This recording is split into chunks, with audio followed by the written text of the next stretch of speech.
بناء على طلب أخونا وشاعرنا الإعلامي القدير عبد الله بن زهير الشمراني بتوثيق هذه القصيدة للشيخ والشاعر عبد الله بن صويلح الشمراني رحمه الله رحمة واسعة، ومن ذكر في هذه القصيدة وجميع موتى المسلمين أداء صوت الجنود.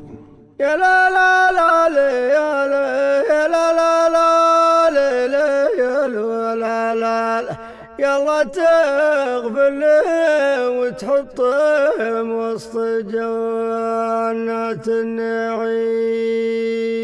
يغبوني على صلب الحارث مفلجة النحور، كانوا 400 فارس حمل حد وحدود كثير. يلا الغوث بك من يوم عود الملازم ف40.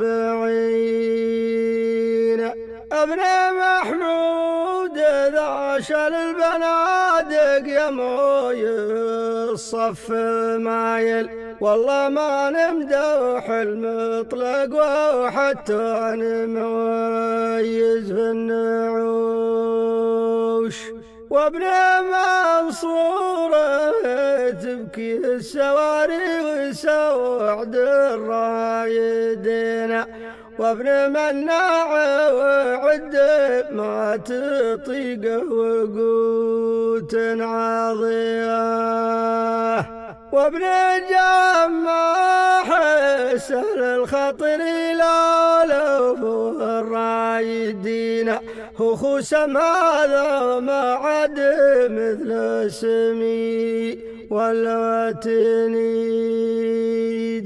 ثم سند على الزايد صور الخلي صور البراعة، ولا بركي عدو القوم وللنوامي سهلا، ولا بركي عدو القوم وللنوامي سهلا، ولا عايا صلاب الشور زرب الطرو ولا مداوس، ولا حمداني ولا بطيح يغش قلبي غشا، والشفا ما نسيته كل قرم يداوي العايلين، كم خاذوا من سلاح القوم يوم العصور الماضية، وإن جحدنا أحد لابد نلقى شهود من دحيم.